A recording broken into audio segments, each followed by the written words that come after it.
গ্রামের ছোট্ট একটি কুঁড়ে ঘরে টোনা টুনি আর তার ছানাকে নিয়ে বাস করত।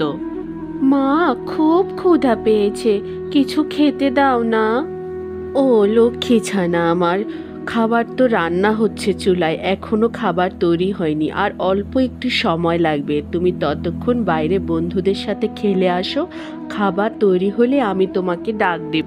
হায় হায়, এখন আমি কি করি? ঘরে তো আসলেই কোনো খাবার নাই। ছানাটাকে তো একটা মিথ্যা বলে পাঠিয়ে দিলাম। এখন কি করি? যাই শামসু কাকার দোকানে গিয়ে দেখি একটা বিস্কুট ধার করে আনতে পারি কিনা। টুনি শামসু কাকের চায়ের দোকানে গেল। আসসালামু আলাইকুম শামসু কাকা, অনেক বড় বিপদে পড়ে আপনার কাছে এসেছি। প্রত্যেকবারই তো বিপদে পড়ে আসিস আর ধার করে নিয়ে যাস, টাকা দেবার বেলায় তো কোনো খবর থাকে না।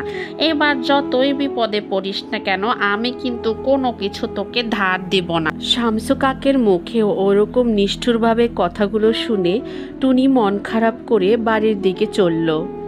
টুনি, কোথায় গিয়েছিলে তুমি? বড্ড খিদে লেগেছে, তাড়াতাড়ি কিছু খেতে দাও আমায়। ও টোনা, তুমি কি ভুলে গেছো গত 2 দিন ধরে ঘরে কোনো খাবার আনো নাই?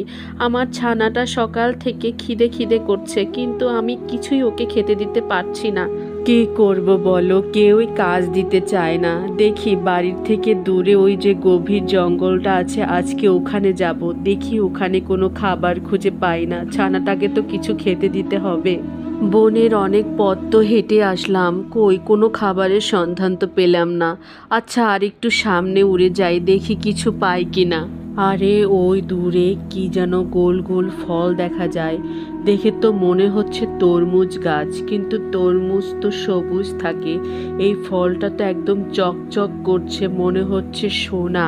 যাই ওই গাছের মালিককে জিজ্ঞেস করি, ওনার কিছু ফল আমাকে দেয়া যাবে কিনা। আসসালামু আলাইকুম টিয়া মামা, এই গাছটা কি আপনার? গাছের ফলগুলা খুব চমৎকার দেখতে, কেমন চকচক করছে।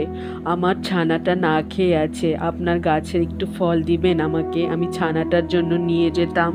হ্যাঁ, এই গাছটি আমার, আর এই ফলগুলো কিন্তু যে সেই ফল নয়। এর একটি ফল তুমি যদি নিয়ে যাও, তুমি অনেক ধনী হয়ে যাবে। তবে এই ফল নেয়ার আগে আমার একটা ধাঁধার উত্তর দিতে হবে। ধাঁধাটি হলো, এমন একটা কর্মের নাম বলো যে কর্মে পরিশ্রম বেশি, আরাম কম। হা হা, এটা তো হলো সৎকর্ম। আমি এই সৎকর্ম করি বলেই আমার আয় কম, কারণ আমি চুরি করতে ভালোবাসি না, ভিক্ষা করতে ভালোবাসি না, আমি কাজ করে খেতে ভালোবাসি। হা হা হা, একদম সঠিক উত্তর দিয়েছো তুমি। তোমার উত্তর শুনে আমি খুব খুশি হলাম, আর খুশি হয়ে এই 6টি তরমুজ তোমাকে উপহার দিলাম। এগুলো কিন্তু যেই সে তরমুজ নয়, এগুলো সোনার তরমুজ।